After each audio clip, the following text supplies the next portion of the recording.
جناب چیئرمین صاحب، وندا شین گڑھ بے بہار،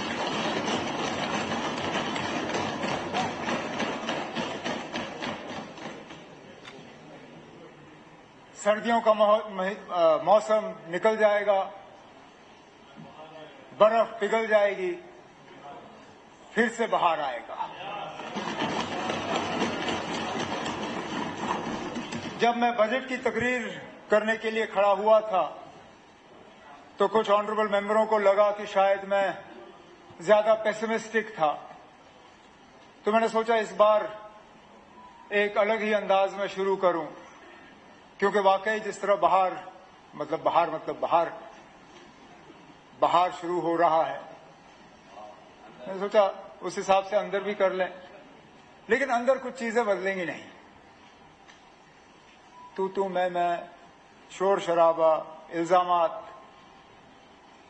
اب یہ ہمارا قصور نہیں ہے کہ اس آنریبل ممبر کا ایک ہی جیتا، اور جیتے ہوتے وقت اور ملتا۔ اب اکلوتا ہے، بیچ بیچ میں بولنے کا وقت نہیں ملتا۔ اب چلیے اگلی بار ایڈجسٹ کر دیجئے، کیونکہ میں دعوے سے آپ کو یہاں کہنا چاہتا ہوں، ہم وہ لوگ نہیں ہیں جو کسی بھی مدعے پہ بات کرنے سے ڈریں، کسی بھی مدعے پہ۔ ہمارا ٹریک ریکارڈ ہے، ہم نے کبھی بھی کسی بھی سوال کا سامنا کرنے سے انکار نہیں کیا۔ ہم وہ لوگ نہیں ہیں جو انٹرویو سے پہلے سوال مانگے، ہم وہ لوگ نہیں ہیں جو صرف اپنے چاہے ہوئے جو ہیں من پسند لوگوں کو جو ہے ملیں۔ ہم وہ ہیں جناب جو سخت سے سخت سوال پوچھے، ہم ان کے سامنے بیٹھ کے جو ہے سوال کا جواب دیتے ہیں۔ ایک روایت سی بن گئی ہے، میں اپنی تقریر جو ہے کسی نہ کسی طرح منکوٹیا صاحب کی کسی بات سے شروع کر لیتا ہوں۔ میں نے اس بار چاہا تھا کہ سسٹم چینج ہو اور منکوٹیا صاحب کی تقریر کے بعد میں اس کا جواب دوں، لیکن وہ اس وقت ہاؤس میں موجود تھے نہیں اور پیٹھ پیچھے میں بات کرنا نہیں چاہتا تھا۔ انہوں نے اپنی تقریر کی شروعات میں کہا کہ، کیونکہ میں نے اس سے پہلے کہا تھا کہ شاید کرکٹ کھیلنے آئے تھے، فٹ بال کھیلا، یا فٹ بال کھیلنے آئے تھے کرکٹ کھیلا، جو بھی کہا، انہوں نے کہا کہ میں الیکشن سے پہلے پیس بولنگ کرتا تھا، اب سپن کرتا ہوں۔ صحیح بات ہے نا، بالکل، آپ نے بالکل صحیح کہا، کیونکہ سمجھدار کپتان، سمجھدار کھلاڑی وہ ہے جو حالات کو دیکھ کے جو ہے اپنے کھیل کے طریقے کو بدلتا ہے۔ میں نے گیم نہیں بدلا، میں آج بھی وہی سفید کرکٹ کے کپڑوں میں ہوں۔ پیس بولنگ کر رہا تھا کیونکہ اس وقت آسٹریلیا کی گرین پچ تھی، تھوڑا پیس کا فائدہ ہوا تو پیس کیا۔ اب بی سی سی آئی کے سپن والے پچ پہ کھیل رہا ہوں، اب سپن کر رہا ہوں۔ مقصد یہی ہے کہ ہم جیتیں، گیم نہیں کھیلا نا۔ ہم وہ لوگ نہیں ہیں جو شروعات فٹ بال سے کریں پھر خاتمہ جو ہے کسی اور کھیل سے کریں۔ کرکٹ کھیلنے کے ارادے سے آئے ہیں، اوپر والے کی چاہت رہی تو میچ جیت کے ہی یہاں سے 5 سال کے بعد نکل جائیں گے۔ اب میری ایک پریشانی یہ بن گئی ہے کہ بات کروں تو کس انداز میں کروں، کیونکہ اگر دیکھا جائے سیاسی تقریر میں نے ایل جی صاحب کے خطبے کے ڈسکشن کے بعد جو جواب دیا، سیاسی باتیں میں نے ان میں کی، بجٹ کے حوالے سے بات جو کرنی تھی وہ بجٹ کی تقریر میں کی۔ اب تو ویسے مجھے صرف گرانٹس پہ بولنا تھا، لیکن اپوزیشن بینچز کے طرف سے کچھ ایسی باتیں آئیں، مجھے اسپیکر صاحب ایسا لگتا ہے کہ کوئی بھی تقریر یہاں تیار کر کے آنا فضول ہے، کوئی مقصد ہی نہیں ہے۔ کیونکہ آخرکار زیادہ تر ان کی باتیں جو ہے 2-3 ایشو پہ ہی آئیں گی. ایل او پی صاحب کی میں تقریر سن رہا تھا, مشکل سے ایک آدھ چیز, وہ بھی گرانٹس کے حوالے سے نہیں, بجٹ کے حوالے سے, جس کا میں نے پہلے ہی جواب دیا. نا میں طے نہیں کرتا ہوں کون بولتا ہے نا. اب چلیے,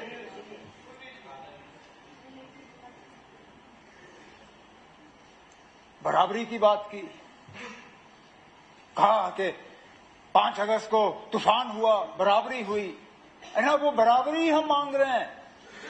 اگر آج آپ کو لگتا ہے کہ یہ اسمبلی باقی ریاستوں کے اسمبلی کے برابر ہے تو ٹھیک ہے نا, ہم خاموش رہیں گے, کچھ نہیں کہیں گے. لیکن دل پہ ہاتھ رکھ کے کہیے نا, کیا واقعی ہم اپنے پڑوسی ریاستوں کے برابر ہیں؟ ارے نا, ہم اس برابری کے تک, اس سے آگے تو چلیے ہم لے جائیں گے. فی الحال تو ہم برابری کی بات کر رہے ہیں, وہ برابری ہے نہیں کہیں پہ. پھر بات آتی ہے کہ ہم لوگ جو ہے مہاراجا کا اپمان کرتے ہیں. جب آپ کے پاس اور کچھ رہتا نہیں ہے کہنے کے لیے, پھر وہی الزام ہمارے خلاف. جناب کہاں پہ, کدھر تھے؟ جناب نہیں جناب, آپ تھے, آپ ہاؤس میں تھے نہیں اس وقت, شاید پٹھانیہ صاحب ہیں, آپ تھے نہیں. آپ کے بولنے سے پہلے 50 آنریبل ممبروں نے تقریر کی, اور ایک بھی تقریر میں نے مس نہیں کی. آپ موجود نہیں تھے, میں موجود تھا. پٹھانیہ صاحب نے لمبی تقریر کی مہاراجا صاحب کے حوالے سے. اب میں کہاں سے جواب شروع کروں؟ پھر یہ اس بات پہ آتا نا, آپ بتائیے نا کہاں پہ اپمان؟ جو میں نے پہلے بات کی, نقشہ آپ نے بدلا. جو مہاراجا صاحب نے اسٹیٹ سبجیکٹ کے قانون چھوڑے وہ بھی آپ نے بدلے. ہم نے کوئی نام نہیں بدلا. پٹھانیہ صاحب وکیل ہیں, مجھے بتائیے نا 2019 سے پہلے آپ کس قانون کے تحت یہاں عدالت میں پریکٹس کرتے تھے؟ رنبیر پینل کوڈ, وہ کس کے نام پہ؟ مہاراجا رنبیر سنگھ. آج کس قانون کے تحت آپ پریکٹس کرتے ہو؟ نئے قانون. تو نام پھر ہٹا دیا نا, نام پھر ہٹا دیا. تو اپمان ہم کرتے ہیں یا آپ کرتے ہیں, یہ آپ سوچئے نا. اب لیکن میں پھر اس بات پہ آتا ہوں, میرا کوئی ارادہ نہیں تھا کہ میں اس چیپٹر کو چھیڑوں. لیکن جب بار بار آپ ہمارے خلاف یہ الزام لگاتے ہو تو کہیں نہ کہیں ان کا جواب ہمیں دینا ہی پڑے گا. اب ایک بھارت کی بات کی, ایل او پی صاحب نے کہا کہ اگر 4 ہریانہ کے لوگ آ کے یہاں کام کریں تو کیا ٹھیک ہے نا, بالکل اچھا ہے. یہی سبق آپ ذرا ہمارے پڑوسی ریاستوں میں دے دیجئے نا, ہماچل میں دے دیجئے. وہاں پہ مجھ سے پوچھئے نا آپ کتنا مشکل ہے. آپ کے بغل میں سلاتیہ صاحب بیٹھے, ان سے پوچھئے کتنا مشکل ہے ہماچل میں یونٹ لگانا, کتنے پاپڑ بیلنے پڑتے ہیں وہاں پہ, کتنا ریزرویشن رکھا ہے وہاں لوکل لوگوں کے لیے. ہمارے ہاں پیکیج کا استعمال کا 1% بھی پابندی نہیں ہے نوکری میں ریزرویشن کی. وہاں 70% لگانی ہے آپ نے لوکل. تو برابری کی بات تو بہت آسان ہے کرنا نا. اب برابری ہے نہیں, ہمیں تو بیچ ڈالا ہوا ہے. یہاں پہ ایک سری لنکا کے انڈسٹریلسٹ آ رہے تھے, کرکٹر کمپنی لگانے کے لیے, بوال مچا. انہیں تو زمین چھوڑ کے واپس چلے گئے. وہ کشمیر نہیں آ رہے تھے, جموں آ رہے تھے.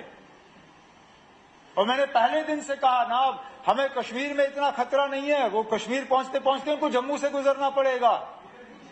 ارے اب چنتا ہے اور میں بتاؤں کیوں. ٹھہرے نا, چنتا ہے, آپ نہیں ہو, آپ نہیں ہیں.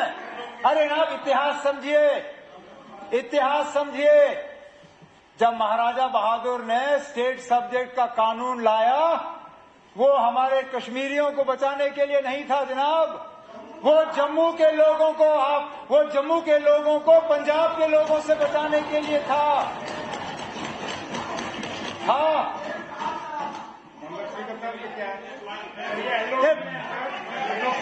ادھر اسپیکر صاحب,